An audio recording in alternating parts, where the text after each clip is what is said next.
صالح الطیبین الطاہرین المعصومین المنتخبین المنتظرین ولعن اللہ علی اعدائہم اجمعین من یوم عداوتہم الی یوم الدین رب اشرح لی صدری ویسر لی امری واحلل عقدۃ من لسانی یفقہوا قولی نعوذ علی مظہر العجائب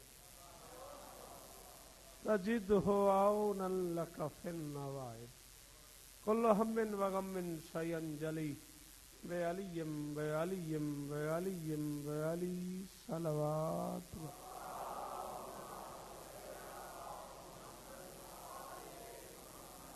دعا ہے پروردگار عالم بانیان مجلس کی تمام حاجات پوری فرما، اس عزت والے دربار سے کوئی خالی دامن نہ جائے۔ ڈاکٹر فہد صاحب، ان کے بھائیوں، دوستوں، عزیزوں، بچوں، پردیداروں کی نوکری وقت کا بادشاہ قبول فرمائے۔ بھائی پرویز، دیگر وہ تمام لوگ جو اس کار خیر کا حصہ ہیں، مالک سب کی حاجات پوری فرمائے۔ کراچی، ریواڑ، پارا چنار، ہنگو، سوات، پکاڑا، جہاں جہاں امام حسین بادشاہ کے عزادار دہشت گردی کا شکار ہوئے ہیں، مالک سب کے درجات بلند فرمائے۔ مالک مستقبل میں اس مظلوم قوم کی حفاظت فرمائے۔ کائنات کا اللہ میرے وطن کو دہشت گردی کے عذاب سے محفوظ فرمائے۔ میرے اللہ، یہ جو ہاتھ بلند ہیں، سخی حسین کے ہاتھوں کا واسطہ، ان میں سے کوئی خالی واپس نہ جائے۔ ضرور آمین کہنا میرے مالک ذکر کی عزت کا صدقہ ہم گنہگاروں کو پردے والے وارث کی زیارت نصیب فرمائے۔ صلوات بلند آواز۔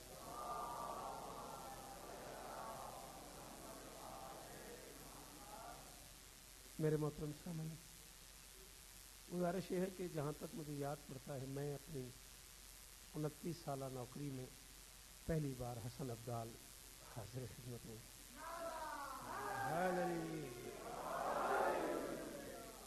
اس میں جہاں میری نالائکی بھی ہے، وہاں کچھ عدیم الفرصتی بھی آڑے آ جاتی۔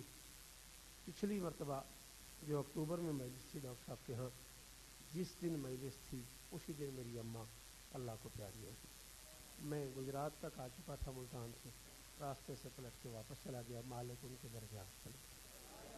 شدید خواہش تھی ان سب لوگوں کی بھی کہ میں آپ کا سلام کروں، میری بھی تمنا تھی میں واقعی بہت زیادہ پڑھا ہوں۔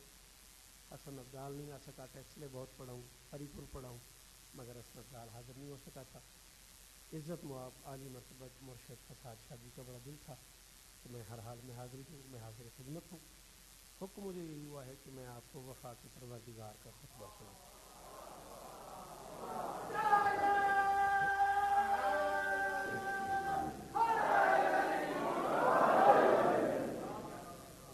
ایک بڑا خوشگوار احساس جو یہاں کے مجھے ہوا، وہ کرنل افتخار صاحب میرے بڑے بھائیوں جیسے ہیں، ان سے ملاقات نہیں ہوئی ہے۔ مجلس اس بادشاہ سے منسوب ہے جس کی وجہ سے وفا محترم ہو گئی۔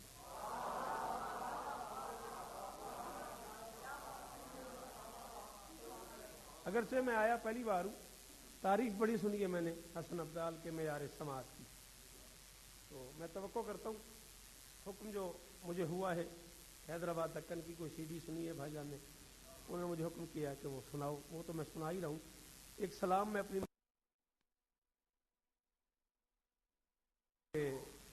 میری اپنی جو خواہش تھی وہ یہ تھی کہ میں آپ کو خوبصورت مجلس سناؤں۔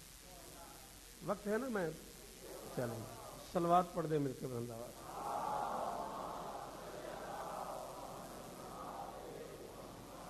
ذکر عباس میرے لب پہ اگر آتا ہے، بابا جی دعا کریں آپ۔ مہربانی پرویز بھائی، ڈاکٹر صاحب بڑی مہربانی بھائی جان جی، آپ مولا آپ کو سلامت رکھے، بڑے عرصے بعد آپ کی زیارت ہوئی۔ ذکر عباس میرے لب پہ اگر آتا ہے، اس میں زہرا کی دعاؤں کا اثر آتا ہے۔ حیدری سلام ہے، آپ بزرگوں کو سلام ہے جی ہاں، بسم اللہ کرا۔ ذکر عباس میرے لب پہ اگر آتا ہے، بڑے دنوں بعد بابا جی ایڈا چنگا وجمہ لبا ہے مینوں، ایڈے تھوڑے بندے تے ایڈی وڈی داد۔ ذکر عباس میرے لب پہ اگر آتا ہے، اس میں زہرا کی دعاؤں کا اثر آتا ہے۔ اب بھی جھک جا میرے عباس کے پرچم کے تلے، کیوں